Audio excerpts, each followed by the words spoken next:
¿Qué tal, amigos? Les saluda Elaine Moscoso. Bienvenidos a Respuestas. En el día de hoy iniciamos una nueva serie que hemos titulado Temas y Doctrinas Controversiales. Le damos la bienvenida al pastor Miguel Núñez, quien siempre nos acompaña y es quien nos trae luz para estos temas tan interesantes. ¿Cómo estás, Miguel? Muy bien, y de verdad que estaba muy motivado a hacer esta serie porque hay tantos temas controversiales en nuestros días relacionados a la verdad de Dios, que si nosotros pudiéramos contribuir a traer luz precisamente como tú hablabas, en esas áreas oscuras, yo creo que haríamos un gran favor al reino, pero estaríamos honrando a nuestro Dios y todos siendo edificados. Así, y de esos temas, el que has elegido para iniciar en el día de hoy es sobre los ángeles y demonios. Es un tema de mucha popularidad y que está muy en boga. Recuerdo una serie titulada Touched by an Angel, que es tocado por un ángel. En los años 94 al 2013, esta serie fue producida en Estados Unidos y fue difundida a través de una cadena norteamericana. Y a raíz de esta serie, muchas personas empezaron a contar experiencias que habían tenido con ángeles, y por el otro lado, otras personas hablan de experiencias que han tenido con demonios. Así que cada quien como que de una u otra forma pues ha tenido como que un acercamiento con unos o con otros. Bueno, no hay duda de que en nuestros días hay como una fascinación con el mundo de lo sobrenatural. No solamente en el mundo cristiano, en el mundo no cristiano, tú lo ves eso reflejado en múltiples películas. Hay como un regreso a un misticismo antiguo como parte de ese neopaganismo al que la sociedad ha estado regresando. Nosotros queremos presentar aquí lo que es real y lo que es falso. Y no hay duda de que en torno a los ángeles y a los demonios hay muchas verdades. Ciertamente ellos existen, ciertamente ellos tienen una actividad. Pero nosotros tenemos que aprender a diferenciar a través del lente bíblico qué es la verdad y qué no es. Tenemos que separar lo que es la verdad del error, y muchas de las cosas que la gente relata es más puro sensacionalismo. Eso te iba a preguntar, ¿tú crees que algunas de estas experiencias son reales? ¿No crees tú que pueden ser reales algunas de ellas? No, definitivamente. Yo creo que algunas de las experiencias pudieran y deben corresponder a la realidad, pero una de las cosas que necesitamos hacer, Elaine, es que aun cuando estamos frente a lo real, tenemos que aprender a diferenciar la parte emocional de la experiencia, porque aún en el mundo natural, muchas veces tú tienes una experiencia y hay ya sea un miedo, una emoción, un terror que te hace exagerar, distorsiona los hechos, te hace exagerar la realidad que viviste. Múltiples veces yo he estado en presencia de alguien que me ha estado contando una experiencia a veces sobrenatural, pero a veces muy natural, y hemos tenido que reinterpretar qué fue realmente lo que pasó a la luz de un análisis un poco más objetivo. De manera que eso es vital que podamos entenderlo. Antes de continuar en esa dirección, como en otras ocasiones, ¿qué te parece si comenzamos entonces revisando el veredicto bíblico? ¿Qué dice la Biblia acerca de los ángeles? ¿Qué son? ¿Qué nos puede ilustrar la Biblia sobre estos? Bueno, el libro de Hebreos nos dice en el capítulo 1, versículo 14, que los ángeles son espíritus ministradores creados por Dios y que están al servicio de aquellos que han de heredar salvación. Aquellos que han de heredar salvación somos nosotros, los que ya hemos sido salvados o los que en un futuro han de ser salvados por nuestro Dios. Pero son espíritus ministradores, son seres angelicales, criaturas, ¿verdad?, sobrenaturales que Dios ha creado y que están a su servicio, para sus propósitos, para su plan de redención, pero que a la vez los beneficiarios de ese servicio, los que se benefician de su actividad, de acuerdo a lo que el texto revela, somos nosotros. Martín Lutero lo decía de esta manera, que los ángeles son criaturas espirituales sin cuerpos, creados por Dios para el servicio del cristianismo y de la iglesia. Creo que es otra manera de decir básicamente lo mismo que Hebreos 1:14 nos dice. ¿Tú crees que los ángeles tuvieron mayor participación en el Antiguo Testamento, o también participan tanto como en el Nuevo Testamento, o en el día de hoy en día, tienen los ángeles la misma participación que tuvieron en los tiempos de la Biblia? Bueno, mira, si mira el Antiguo Testamento y busca, hace una investigación, un search, como decimos en inglés y en el lenguaje de computadora, por la palabra ángel o ángeles, tú encuentras aproximadamente 100 citas de ángeles y ángel o ángeles en 17 libros de los 39 que tiene el Antiguo Testamento. Si tú haces lo mismo en el Nuevo Testamento, todavía te encuentras con mayor frecuencia la cita de esa palabra. 265 veces aparece en el Nuevo Testamento, y un Nuevo Testamento que tiene unos 27 libros. Muchos opinan que en el día de hoy esa actividad no está presente, pero yo no creo que nosotros tenemos versículos bíblicos que categóricamente puedan negar eso. De hecho, el libro de Hebreos, capítulo 13, versículo 2, que está en el contexto ya de la era de la gracia, el autor de Hebreos dice que debemos tener cuidado porque algunos, sin saberlo, hospedaron ángeles, de manera que eso nos da una idea que el ángel tiene la habilidad de adoptar formas humanas. Increíble. Algunos piensan que este tipo de intervenciones no ocurren hoy, tal como tú señalas en la Biblia, esto pudiera ser. ¿Tú crees que en el día de hoy es posible que este tipo de intervenciones ocurran? Mira, yo creo que tenemos que ser cuidadosos al ser dogmáticos, ya sea en una dirección u otra, pero en este caso, el ser dogmático y decir eso no ocurre hoy, yo no creo que nosotros tenemos ningún versículo, ningún pasaje que pueda negar eso. Yo creo que pudiéramos encontrar, de hecho, pasajes que pudieran afirmar por lo menos la posibilidad de que esa actividad existe. Número uno. Número dos, Hebreos 1.14 dice que son espíritus ministradores al servicio de aquellos que han de heredar salvación. Eso somos nosotros, si estamos presentes en el día de hoy. Y hay otros que han de heredar salvación todavía en el día de mañana, de manera que su actividad debe estar presente. Lo que tenemos que preguntarnos entonces es si esa actividad pudiera ser intermitentemente visible a los ojos humanos. Y yo creo que cuando tú revisas la historia de la iglesia, de gente seria, no emocional, yo creo que tenemos suficiente relato para creer que eso continúa ocurriendo hoy, pero que mucho de lo que se dice hoy también es sensacionalismo que no ha ocurrido. Entonces quiero continuar manteniendo ambas cosas. Exacto. La Biblia en el libro de Génesis habla de que Dios al momento de su creación dijo, hagamos al hombre a nuestra imagen y semejanza. Y algunos piensan que Dios dijo esto en referencia a los ángeles. ¿Cuál es tu opinión? Definitivamente que no. Para comenzar, déjame decirte lo que Colosenses 1:16 dice. En Él, refiriéndose a Cristo, fueron creadas todas las cosas, tanto en los cielos como en la tierra, visibles e invisibles, ya sean tronos o dominios o poderes o autoridades, todo ha sido creado por medio de Él y para Él. Cuando habla de tronos, dominios y poderes, está hablando de ángeles, seres angelicales con poderes. Ellos fueron creados, por tanto ellos no tienen la misma naturaleza de Dios, que nunca ha sido creado, siempre ha existido. Entonces cuando Dios dice hagamos al hombre a imagen y semejanza, no le puede estar diciendo a los ángeles eso, porque ellos no son exactamente de la misma esencia. Con toda probabilidad, esa era una conversación intertrinitaria, la Trinidad hablando, hagamos al hombre a nuestra imagen y a nuestra semejanza.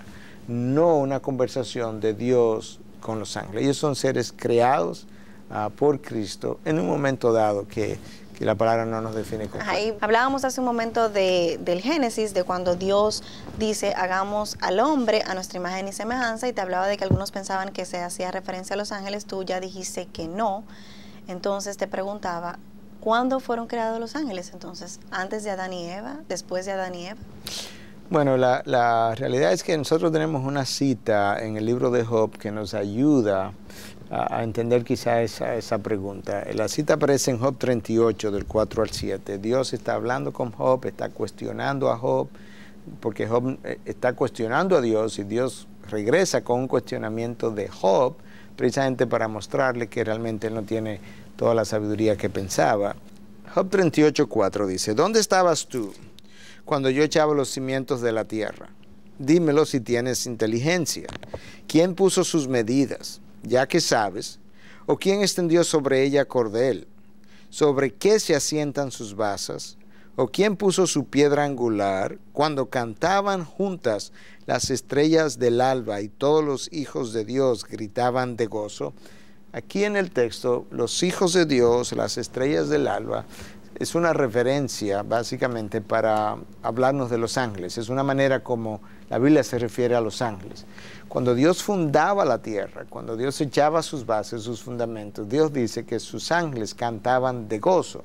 Lo que nos deja ver que estaban creados. Los ángeles precedieron, antes de la creación del universo físico o material, los ángeles fueron creados, porque no necesitaban un universo físico para su existencia. Claro. Entonces, y ellos celebraban la creación de Dios.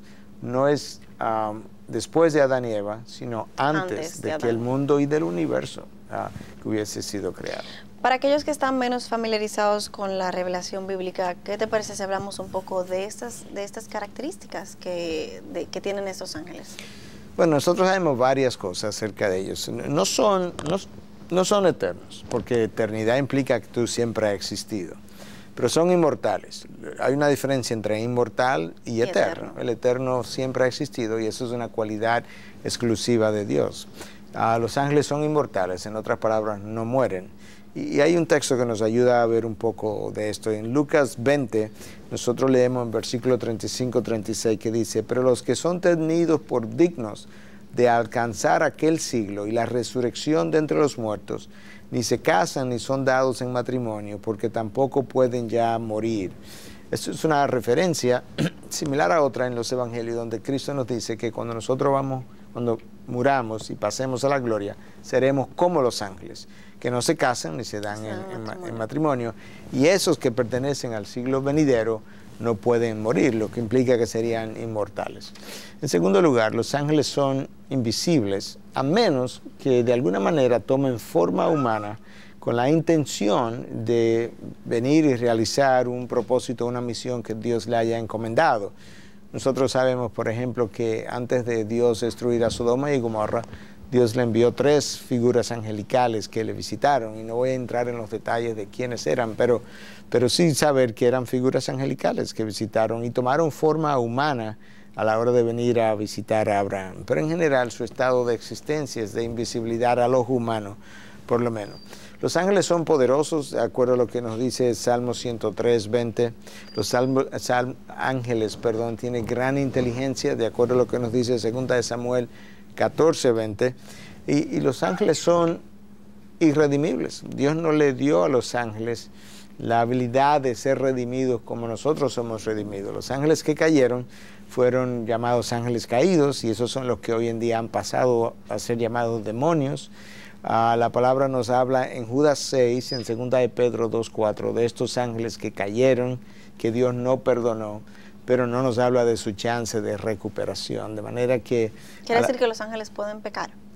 Los ángeles en su momento pecaron.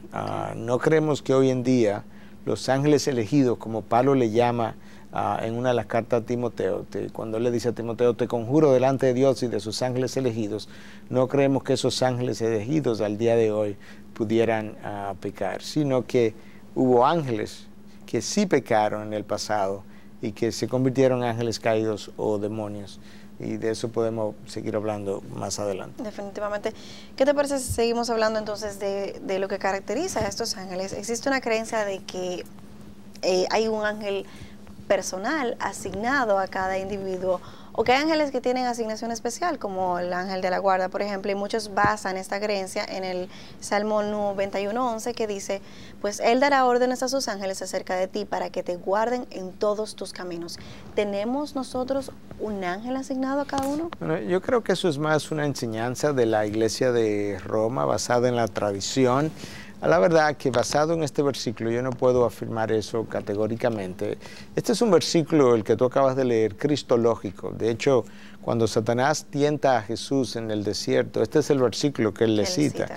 Cuando él lo tienta a tirarse, porque los ángeles vendrían y te atenderían y no permitirían que tus pies tropezaran, estaba haciendo referencia a este versículo. Esto es un versículo que apunta a esa tentación de Cristo y cómo Dios ciertamente tendría ángeles al servicio del Señor Jesucristo. Ahora, aún este versículo pudiera aplicarse a nosotros. Eso no dice que yo tengo un ángel en particular con un nombre que es mi ángel de la guarda.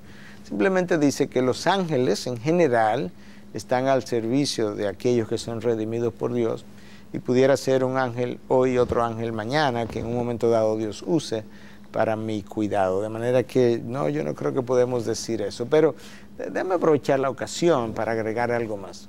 Porque no solamente, mucha gente que cree en el ángel de la guarda, no es solamente ese concepto que tienen, sino que ellos pudieran orarle, exacto, pedirle protección a ese ángel de la guarda. Y quizás ahí es que está la distorsión. Bueno, grandemente, porque la palabra de Dios categóricamente afirma que yo orarle a un ángel, pedirle a un ángel, ofrecerle adoración a un ángel, no veneración, es un acto de idolatría. Solamente Dios merece eso. Y mira lo que ocurre, que en el libro de Apocalipsis, Juan está teniendo una visión y está recibiendo todo este contenido que nosotros tenemos en Apocalipsis, y hay un ángel que le visita, ¿verdad?, como parte de esta visitación. Y nosotros leemos en Apocalipsis 19:10 lo siguiente: el ángel hablando, o mejor dicho, Juan relatando lo que estaba pasando. Dice, entonces caí a sus pies para adorarle. Juan cae a los pies para adorar a este ángel y me dijo, no hagas eso. Yo soy consiervo tuyo y de tus hermanos que poseen el testimonio de Jesús.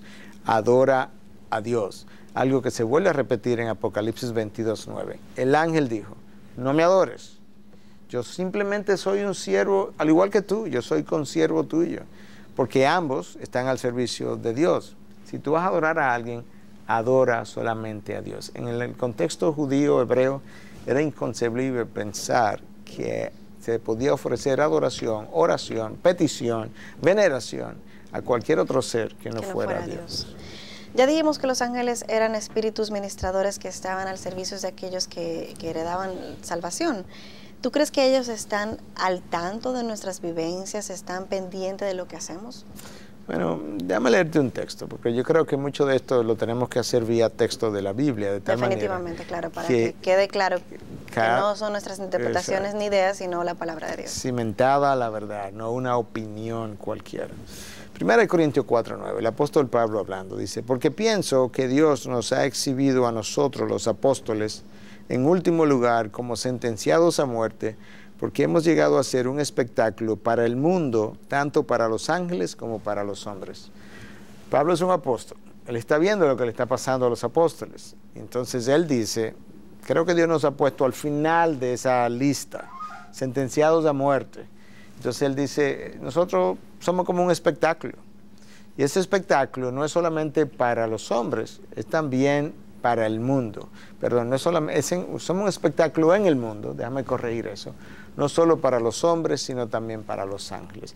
Eso nos da una idea, que ciertamente, si ellos están al servicio de Dios para beneficio de los que reciben salvación, tienen que estar en contacto con lo que nosotros vemos, tienen que estar al tanto, no como alguien que disfruta una película, como si ellos quisieran ver en nosotros una obra de teatro. No, esa no es la idea, sino porque hay algo que Dios está haciendo con ellos todavía. Mira lo que Pablo dice en Efesios, ya en otra carta, otro texto, pero ilustrándonos a nosotros cómo Dios sigue enseñando a los ángeles. Los ángeles no son omniscientes, nadie es omnisciente que no sea Dios.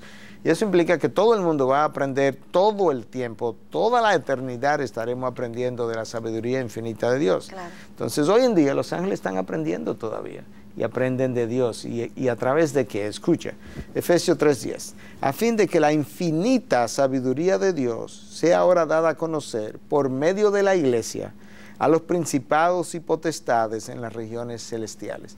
La infinita sabiduría de Dios está siendo dada a conocer vía la iglesia a las potestades y a los principados en las regiones celestiales. ¿Quiénes son esos principados y potestades en las regiones celestiales? Los ángeles, no son demonios. Dios no tiene ningún interés en enseñarles nada a los demonios.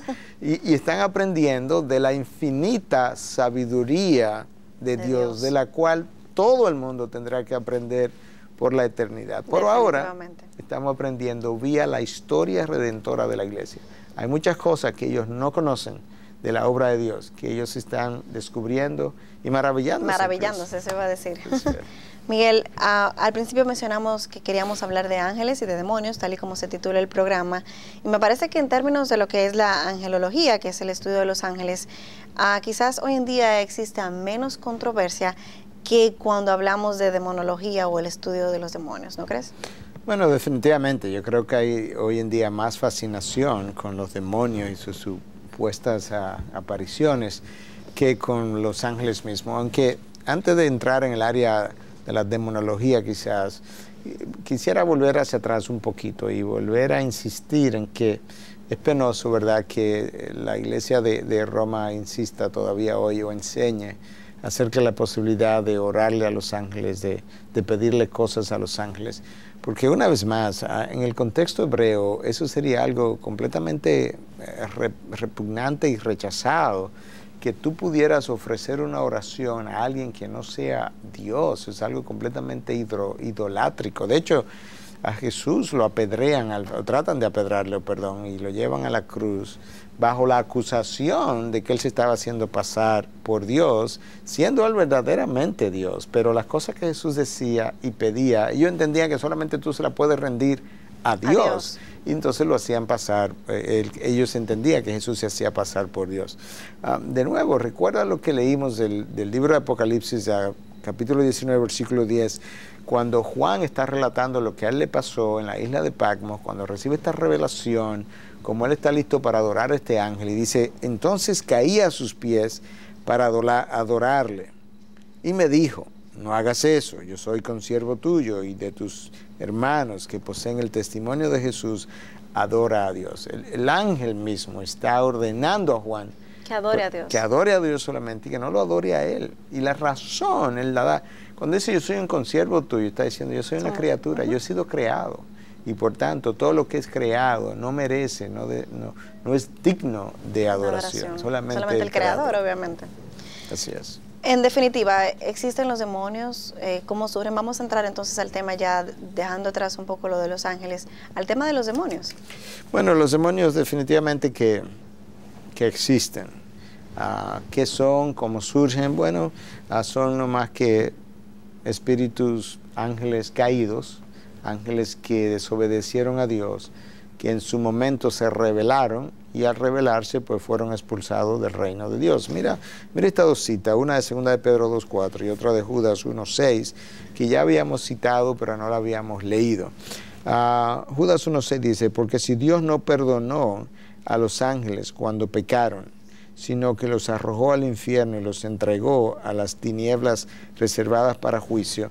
Perdón, esa es 2 de Pedro 2:4. O sea, Dios no perdonó a los ángeles cuando pecaron. Entonces ahí nos deja ver que ciertamente ellos pecaron y al pecar Dios los arrojó, los sacó, los expulsó de su presencia. Luego Judas 1:6 dice, y a los ángeles que no conservaron su señorío original, que abandonaron su morada legítima, los ha guardado en prisiones eternas, bajo tinieblas para el juicio del gran día. Hubo ángeles a quien Dios le dio señorío, le dio cierta autoridad, le colocó en cierta posición de poder, y ellos no guardaron lo que el texto llama su morada legítima. Legítima porque le había sido dada por Dios. Y no habiendo guardado eso y queriendo entonces morar en un lugar ilegítimo, un lugar más alto, más encumbrado, de más poder, de más influencia, Dios tiene que expulsarlo del reino de los cielos. Estos textos que citas hablan de ángeles caídos, pero que están encadenados, pero hablemos de que hay demonios que están sueltos. O sea, ¿qué hay con estos demonios? ¿Hay hoy demonios que tienen actividad en el día a día? Bueno, nosotros sabemos que hay demonios encadenados o encarcelados porque la palabra lo dice. La palabra lo dice más de una vez. Incluso nos habla un poquito de por qué quizás fueron encadenados mientras que otros no lo están. Sabemos que hay demonios no encadenados. Porque, ¿cuál es la diferencia entre uno y otro? Bueno, nosotros no tenemos toda la información. Entonces ya estamos entrando un poquito en el área de lo especulativo. Pero Aquellos demonios en la época de Jesús que poseían personas y que todavía hoy poseen personas, obviamente están sueltos, están libres. Y aquellos demonios que la palabra habla están encarcelados. Déjame leer el texto de Primera de Pedro, capítulo 3, versículos 19 y 20.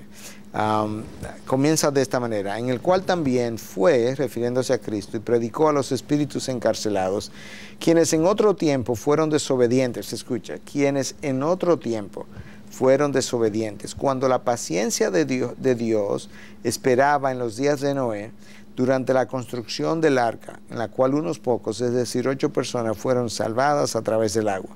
Y correspondiendo a esto, el bautismo ahora os salva, no quitando la suciedad de la carne, sino como una petición de Dios de una buena conciencia, mediante la resurrección de Jesucristo. Realmente la primera parte que me interesa, donde habla de que estos ángeles pecaron en los días de Noé, mientras Dios esperaba con paciencia. ¿Qué hicieron? Nosotros no tenemos claro, pudiéramos especular, sí, pero obviamente hubo algo que estos ángeles hicieron que ameritó que Dios tuviera que encarcelarlo. ¿Son estos ángeles de una esencia diferente? No sabemos. ¿Son estos ángeles de una autoridad diferente? Es posible, pero posiblemente son esas condiciones o algo como eso que hace que ellos no puedan permanecer libres, mientras que otros sí están libres, quizás de menor categoría, o quizás de menor rebelión, o menor pecado, menor falta en el momento en que ocurrió. Lo que sí sabemos, que podemos afirmar, hay ángeles encarcelados, ángeles caídos me refiero. Así es. Y ángeles caídos, demonios libres. ¿Podríamos, basados en la Biblia, afirmar que hay una jerarquía? ¿Están los demonios organizados jerárquicamente? Bueno, yo creo que, de nuevo, tenemos que ser cuidadosos para no ir más allá de la revelación. Pero yo creo que hay revelación para afirmar que sí parece que están organizados. Yo podría darte varias citas. En una de las citas anteriores hemos visto como en el cielo, en el reino de los cielos, hay tronos, dominios, poderes. Eso es algo que no se refiere a Dios, sino que hay otras categorías de seres angelicales con estas jerarquías. Pero nosotros también tenemos otro texto en Apocalipsis 12:7. Escucha lo que dice en este lugar. Entonces hubo guerra en el cielo. Miguel y sus ángeles combatieron contra el dragón. El dragón es una referencia a Satanás, según vemos en el mismo libro de Apocalipsis. Y el dragón y sus ángeles lucharon. Entonces está hablando de Satanás y sus ángeles. El simple hecho de que existe un Satanás que tiene ángeles caídos implica que estos ángeles caídos le sirven a él. Y si él es quien los tiene, pues obviamente hay un orden jerárquico aquí. Definitivamente. De tal forma que yo creo que podemos decir que sí que hay una jerarquía. Ahora, tú lees libros de guerra espiritual y tú te quedas espantado de todo lo que se dice de esta jerarquía y de cómo se organizan y cómo trabajan. Y la Biblia no afirma nada de eso. Ya son áreas que Dios no ha revelado. Lo revelado nos pertenece a nosotros, a nuestros descendientes, dice Deuteronomio 29:29, y las cosas secretas le pertenecen a nuestro Dios. Y debemos dejarlo ahí. Miguel, antes de irnos a pausa, te comentaba que hoy en día es muy frecuente escuchar cómo las personas hacen responsables a los demonios por el padecimiento de ciertas enfermedades. ¿De dónde surge esto? Bueno, de nuevo, vamos a tratar de balancear esta idea.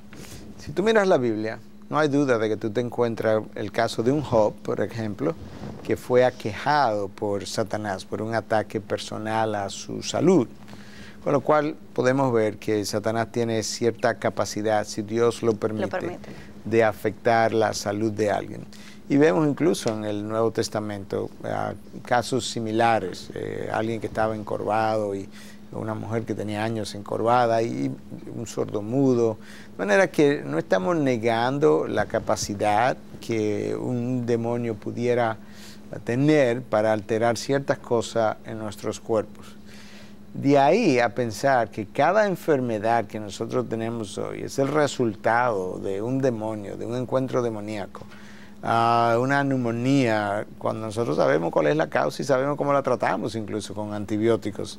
Pero conocemos de personas que creen que esas neumonías representan un demonio. Y de hecho, hasta le llaman demonio de neumonía. De neumonía, y tiene que reprender el demonio de neumonía.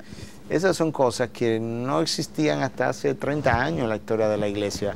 ¿Cómo la iglesia sobrevivió y triunfó por los últimos 20 siglos sin creer y sin conocer esas cosas? Bueno, porque muchas de estas cosas no son ciertas. Esa es la dificultad que tenemos. ¿No será simple y llanamente que partieron de lo que a Job le pasó para entonces querer aplicar esto que le pasó a Job? Bueno, en Job todos los casos y algunos casos también en el Nuevo Testamento, y luego generalizar que eso es lo que le ocurre a todo el mundo. Hay personas con epilepsias, epilepsia debido a trastornos del cerebro, a veces congénito, a veces un tumor, a veces una meningitis que producen epilepsia, y sin embargo, en el Nuevo Testamento hubo personas que convulsionaron y realmente fue resultado de un demonio. Bueno, te das cuenta que tú no puedes generalizar esas experiencias. Ahora, lo que más me preocupa, Elaine, es que hoy en día hay gente que cree, y hay libros que afirman que todo el mundo necesita una liberación, todo el mundo tiene un demonio en algún momento de su vida. Y lo más penoso es que estas liberaciones muchas veces se hacen por dinero, por paga. Si hay la necesidad de una liberación, se supone que eso debe ser un don espiritual dado por Dios. Bueno, si es un don espiritual, tú no puedes cobrar por el ejercicio de un don, porque aquello que he recibido por gracia, de gracia se supone que yo deba usarlo y darlo. Entonces te das cuenta hasta dónde nosotros hemos estado distorsionando la verdad de Dios, su uso, su aplicación, las interpretaciones de las experiencias de las personas. Y da pena que la Iglesia de Cristo esté tan enfocada en las cosas del mundo de las tinieblas y tampoco enfocada en las cosas del mundo de la luz. De la luz.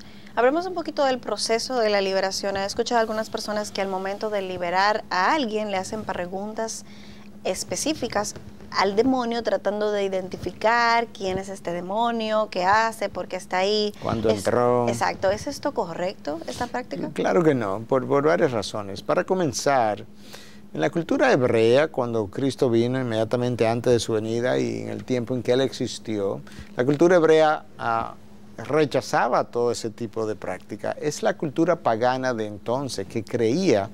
Tú sabes que en el mundo pagano siempre han habido los famosos trabajos, algo que domina el mundo de espiritista y trata de sacar un demonio o un ser, como ellos le llaman, a otro.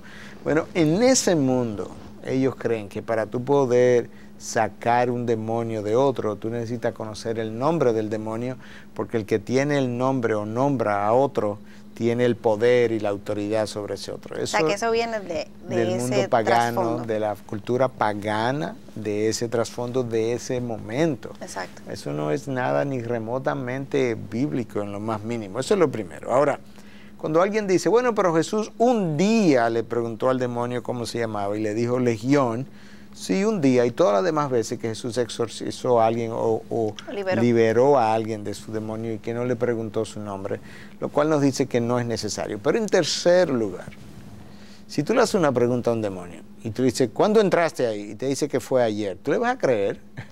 Claro. La esencia del reino de las tinieblas es la mentira, la falsedad, la naturaleza. La palabra de Dios dice que Satanás es padre de toda mentira y que cuando habla de su naturaleza, de lo que él es. Por tanto, toda respuesta proveniente de un demonio, así yo pudiera conversar con él, yo tengo que dudarla. De hecho, yo tengo que ni siquiera hacerle caso, porque claro, el chance es que es una falsedad.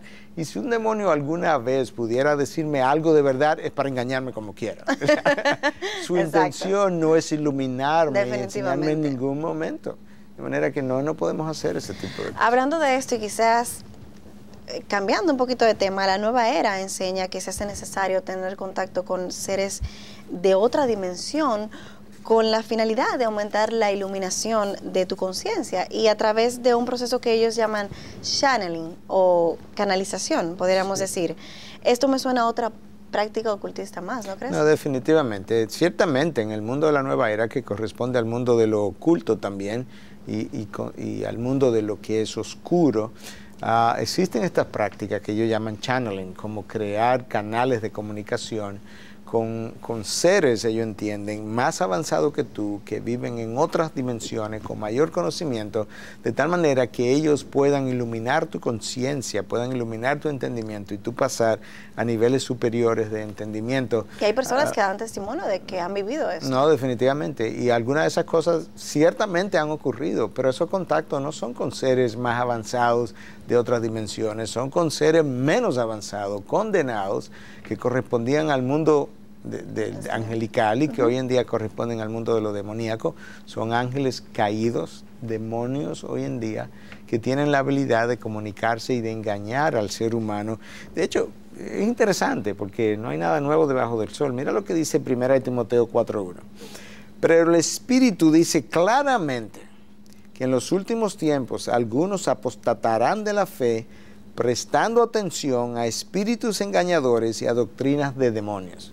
Gente que estaba en la fe, que se va a salir de la fe por haber prestado atención a espíritus engañadores, maestros falsos que han sido engañados por esos espíritus y sus enseñanzas, y a doctrinas de demonios, cosas de esta naturaleza. Y ahí estamos.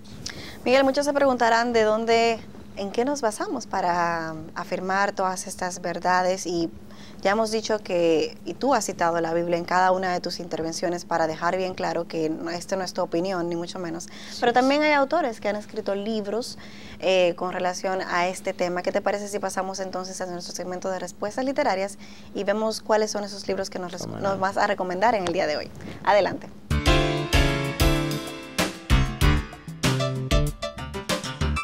Miguel, en nuestro segmento de respuestas literarias, cuéntanos qué nos traes en el día de hoy. Bueno, tengo dos libros con el mismo título de dos autores diferentes, separados por décadas el uno del otro. The Invisible War, La Guerra Invisible. Lamentablemente no tengo estos libros en español. El autor de este libro es Donald Grey Barnhouse. Barnhouse fue un pastor muy conocido y muy conocido es la palabra de la iglesia presbiteriana en Pensilvania, la 10ª iglesia presbiteriana en Pensilvania, the 10th Presbyterian Church, que es una iglesia con una muy buena historia.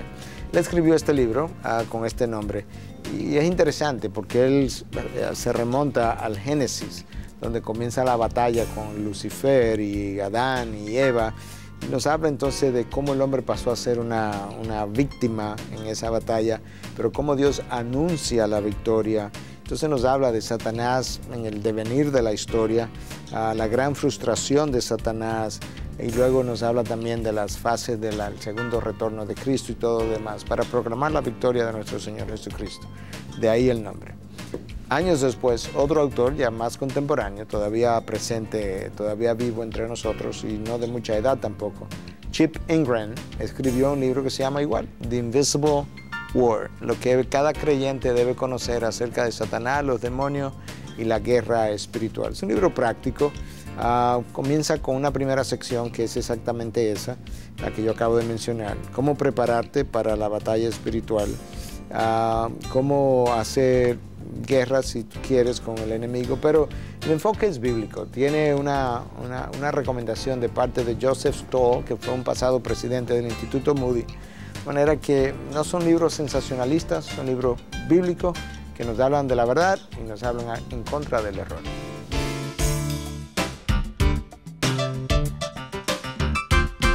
Continuamos con respuestas.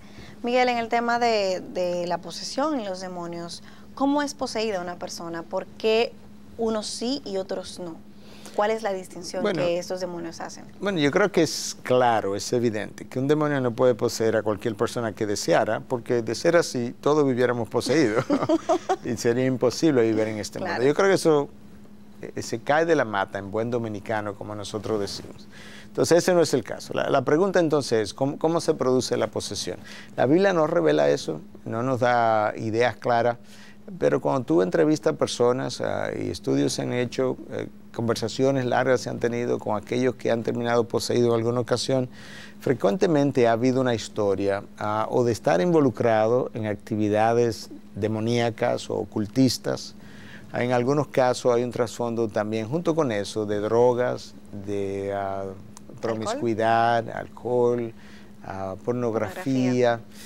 Y yo creo, y fíjate cómo lo voy a decir, yo creo, no estoy diciendo la Biblia dice, esto es una opinión muy personal, a mí me parece que posiblemente las posesiones se dan cuando lo que es la voluntad, la conciencia, el dominio propio de la persona ha sido tan debilitado por alguna práctica en especial que pudiera ser ocultista, pornografía, drogadicción, prostitución. Yo creo que todas esas cosas llega a un punto en que han debilitado el ser humano, su entendimiento, su conciencia, su dominio propio, que quedan completamente vulnerables a la influencia y posibilidad de posesión de parte de estos seres.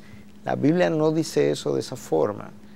Yo estoy especulando en base a cómo pienso que esto pudiera ocurrir cuando veo personas que han sido poseídas y he tomado su historia y he leído acerca de otros. Quizás es eso, pero no lo podemos afirmar. Miguel, ¿hay enfermedades que pudieran lucir o simular una posesión demoníaca? Sí, definitivamente. Quizás la que más viene a la mente, más rápidamente, es esquizofrenia. El paciente que tiene alucinaciones, visiones, oye voces, habla con alguien.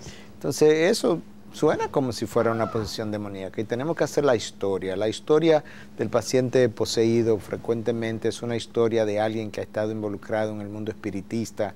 Hay todo un trasfondo en esa dirección. Versus la persona que tiene una esquizofrenia tiene también un trasfondo que frecuentemente apunta en esa dirección. Hay una historia familiar frecuente de enfermedades psiquiátricas. Entonces la historia es vital. Déjame mencionar este caso. Rebecca Brown, una autora de este libro que se vendió mucho en América Latina y que fascinó a América Latina. Él vino a libertar a los cautivos.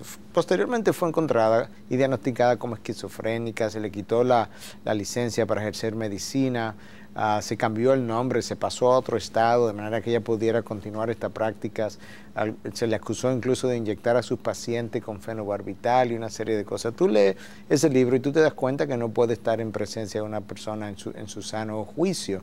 Estos casos están reportados en el internet, quizá podemos poner en pantalla las páginas web donde usted puede encontrar esta referencia. El ministerio answers.org tiene esto documentado, el caso extraño de Rebecca Brown se llama el artículo, y la continuación de la saga, como le dicen en inglés, del caso Rebecca Brown. Ambas direcciones pudiéramos ponerla en pantalla para la educación de nuestro público televidente.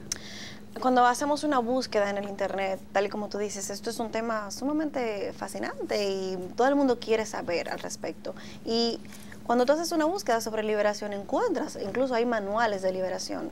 Yo quise traerte para compartir contigo y que lo analicemos entonces y me digas qué hay de cierto o no en todo esto que dice. Dice, primero es tu cuerpo.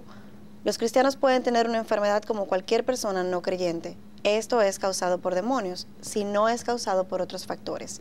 Segundo, tu alma. ¿Tienes un temperamento malo? Eso es un demonio. ¿Hay enfermedades mentales en tu familia? Eso es un demonio. ¿Tienes problemas sirviendo a Dios? Eso es un demonio. ¿Tienes problemas con malos pensamientos? Eso es un demonio. En tercer lugar, tu espíritu. Los demonios no pueden entrar en tu espíritu, pero los demonios envuelven tu espíritu como un frasco de cristal envuelve su contenido. Y así tendrás problemas sirviendo al Señor Jesús en la forma que la Biblia te manda o que quieres hacer. El contenido del frasco no puede salir hasta que no quites la tapa, y esa tapa son los demonios. Bueno, rápidamente te voy a decir cuál es el problema con esa lista. Número uno, no hay nada en la Biblia que pueda afirmar esas cosas que tú acabas de decir. Número dos, esto favorece la irresponsabilidad. Tengo un mal temperamento, la rabia que hice anoche, el mal humor que tenía, el golpe que le di a mi esposa, eso fue un demonio. Eso es irresponsable. Yo no tengo deseo de servirle al Señor. Quizás eso es simplemente irresponsabilidad o rebelión de parte mía. No, eso es un demonio. Todo se lo vamos a achacar al demonio. Entonces yo no tengo ninguna responsabilidad. Y vivo entonces bajo ataque, como el cristiano continuamente dice ahora. Anoche yo tuve un ataque. No, tú tuviste un ataque, pero no de demonio. Un ataque de ira, un ataque de tu egoísmo, un ataque de tu rebelión. Esa es la realidad. Dejemos esta irresponsabilidad espiritual con la que vivimos hoy en día. ¿Tú crees que Satanás tenga algo que ver con esta fascinación de lo oculto? Claro, Él tiene todo que ver con esto. ¿Tú sabes cómo lo podemos ver claro? Que en la medida en que la iglesia de hoy en día se ha fascinado con Satanás y sus demonios y sus mentiras y falsedades, se ha olvidado de Cristo. Hay muchísima gente que sabe más supuestamente de demonios y de guerra espiritual y se ha leído más de estos manuales que de la Biblia, de la verdad y de Cristo mismo. A Satanás lo que le importa es que tú no estés centrado en Cristo, que tú no aprendas de Cristo, que tú no aprendas de la verdad. Cristo dijo, conoceréis la verdad y la verdad os hará libre. Él no dijo, conoceréis de guerra espiritual y la guerra espiritual os hará libre. Él no dijo, conoceréis de demonios y los demonios los harán libre. No, no, no, no. Conoceréis la verdad, su verdad. Ese es el énfasis todo el tiempo. Con esto que dices, ¿deberíamos entonces vivir ignorando la presencia de Satanás o debe un cristiano preocuparse por la influencia que puede tener Satanás en su vida? Ninguna de las dos cosas. No podemos ignorar a Satanás porque él es real. No podemos ignorar sus ardides, dice Pablo en 2 Corintios 2:11. Entonces, no, Pedro dice que él es un león rugiente que anda buscando a quien devorar. ¿Cuál es mi situación frente a Satanás? Yo necesito estar alerta, saber que él existe. Pero mi firmeza, y queremos que hablemos de eso en el próximo programa, depende de estar firme en el Señor. Mira lo que dice Romanos 8:31 y cierro mi respuesta con esto. Entonces, ¿qué diremos a esto? Si Dios está por nosotros, ¿quién contra nosotros? Si Dios está por mí, Satanás no puede estar contra mí. Él lo puede estar, pero no va a triunfar, no va a lograrlo. Ya mi triunfo fue proclamado en la cruz por Cristo, o en la resurrección. Miguel, algunos se preocupan de que Satanás pueda leer sus pensamientos. ¿Es Satanás capaz de leer los pensamientos de las personas? Satanás no es omnisciente. Satanás tiene limitaciones, igual que todas las criaturas. De manera que nosotros creemos que Satanás quizás, conociéndote, pueda influenciar tu pensamiento, tu forma de pensar de alguna manera y provocarte a tener ciertas ideas y pensamientos, porque él probablemente tiene esa capacidad. Pero de ahí, porque tú no necesitas ser omnisciente para eso.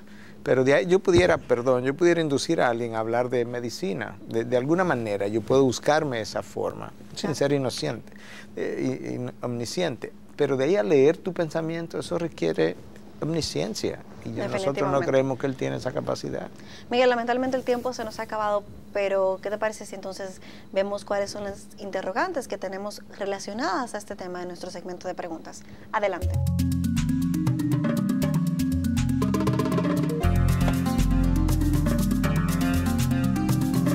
Miguel, estamos en nuestro segmento de preguntas. Tenemos dos, como ya dijimos. La primera dice, en Daniel 10 vemos un relato en donde Daniel ora a Dios por ayuda y él le envía a un ángel que le dice que fue resistido y retenido por 21 días antes de llegar donde Daniel.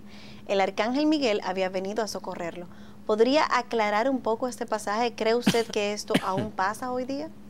Bueno, para comenzar, el pasaje yo creo que claramente revela que hay una jerarquía, porque el texto cuando tú lo lees habla de que Miguel, uno de los principales príncipes, vino en mi ayuda. Y entonces la resistencia fue vencida. Número 2, el texto no nos dice por qué Dios permitió que por 21 días hubiera esta lucha. Es parte de los misterios de Dios, pero como dijimos en el programa, Dios todavía le está enseñando a los ángeles, de tal manera que esto pudiera constituir parte de cómo Dios sigue enseñando a los ángeles. Si pasa eso todavía en el día de hoy, por un lado pudiéramos decir, ¿por qué no? Porque todavía la historia redentora no se termina. Claro. Y nosotros no tenemos acceso a esa esfera para saber si está o no pasando. Yo creo que pudiéramos fácilmente decir, no hay ninguna razón por qué no. Ahora, hay algo que también pudiéramos decir, que pudiéramos incluso decir, esto tiene aval bíblico, pero que tenemos que tener cuidado porque quizá no es exactamente de la manera como lo voy a decir.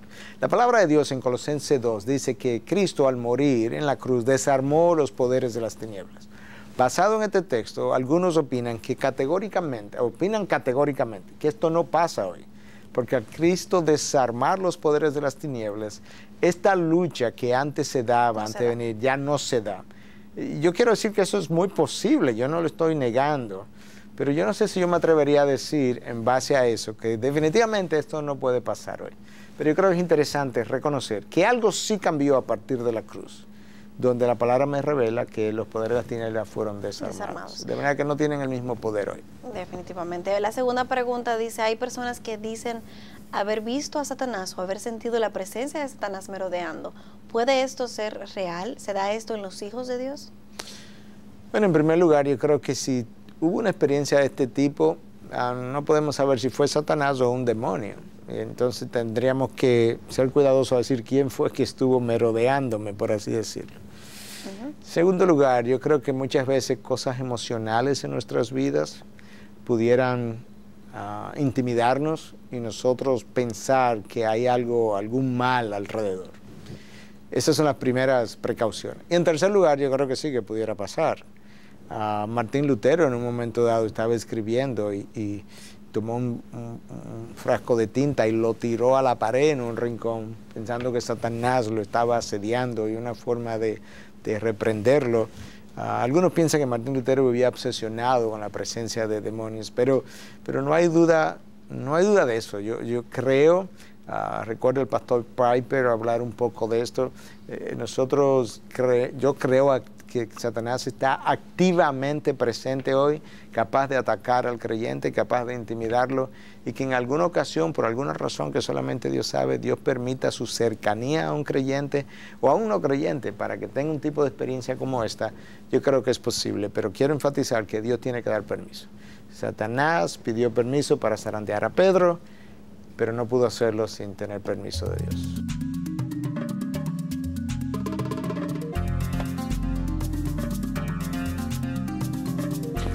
Miguel, lamentablemente se nos ha agotado el tiempo. ¿Cómo concluyes en el día de hoy este tema?